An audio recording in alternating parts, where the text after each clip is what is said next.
कहानी स्टेशन। सुब्बू और पहाड़ी तूफान।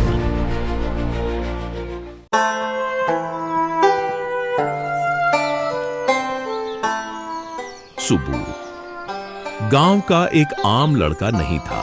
उसे हमेशा से साहसिक कार्यों का शौक था और उसका मन छोटी सी पहाड़ी बस्ती के पार की दुनिया देखने को करता था। उसके दादाजी, जो एक रिटायर फॉरेस्ट रेंजर थे, उसे जंगल के सर्वाइवल स्किल्स, तारे देखकर दिशा समझना और प्रकृति के संकेत समझना सिखाते थे। एक गर्मी की सुबह सुब्बू अकेला एक मुश्किल पहाड़ी ट्रेल पर चढ़ाई करने निकला। यह थी माउंटेन ऑफ मिस्ट, एक ऐसी जगह जो गांव वालों के लिए कहानियों और अफसानों से भरी हुई थी।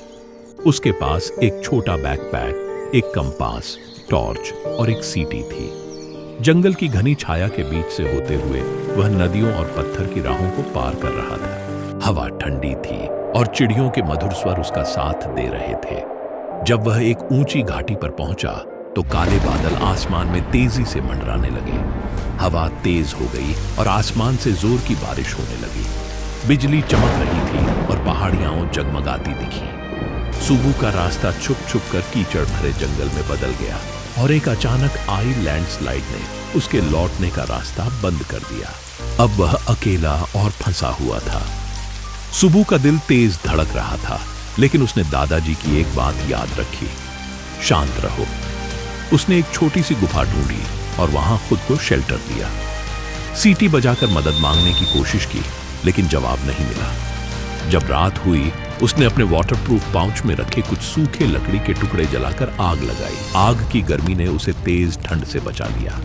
रात के बीच उसने एक दूर की घर्राहट सुनी, जो एक जानवर के होने का संकेत थी। सुब्बू को समझ आ गया कि वह अकेला नहीं था। वहां जंगल के जानवर भी घूम रहे थे। आग के सहारे और टॉर्च अपने हाथ में लेकर उसने रात जाग कर बिताई। अगली सुबह तूफान रुक गया, लेकिन पहाड़ का नक्शा पूरी तरह बदल चुका था। सुब्बू ने निर्णय लिया कि उसे नीचे उतरना होगा। कंपास और पत्थरों पर उगी हुई काई देखकर दिशा समझते हुए उसने ध्यान से नीचे उतरना शुरू किया। रास्ते में एक टूटा हुआ पुल मिला, जो एक तेज बहने वाली नदी के ऊपर था। अपनी रस्सी और जुगाड़ से सुब्बू ने एक अस्थाई हार्नेस बनाया और झूल कर नदी पार कर ली। आगे जाकर उसने एक बकरा देखा जो कांटों के झाड़ में फंसा हुआ था। कीमती समय बर्बाद होने के डर के बावजूद सुब्बू ने बकरी को आजाद किया, जो तुरंत दौड़कर भाग गई। कुछ मिनट बाद उसने दूर से घंटियों की आवाज सुनी, संभवतः बकरी के झुंड की, जो किसी गडरिये की झोपड़ी के पास थी। उसने आवाज का पीछा किया और एक छोड़ा हुआ रास्ता पाया, जो उसे सुरक्षित स्थान तक ले गया। थका हुआ और पूरी तरह से भीगा हुआ सुब्बू आखिरकार गांव के बेस तक पहुंचा। कई घंटे बाद जब तूफान थम चुका था, परेशान ग्रामीणों और उसके दादा द्वारा बनाई गई खोज टीम उसका इंतजार कर रही थी।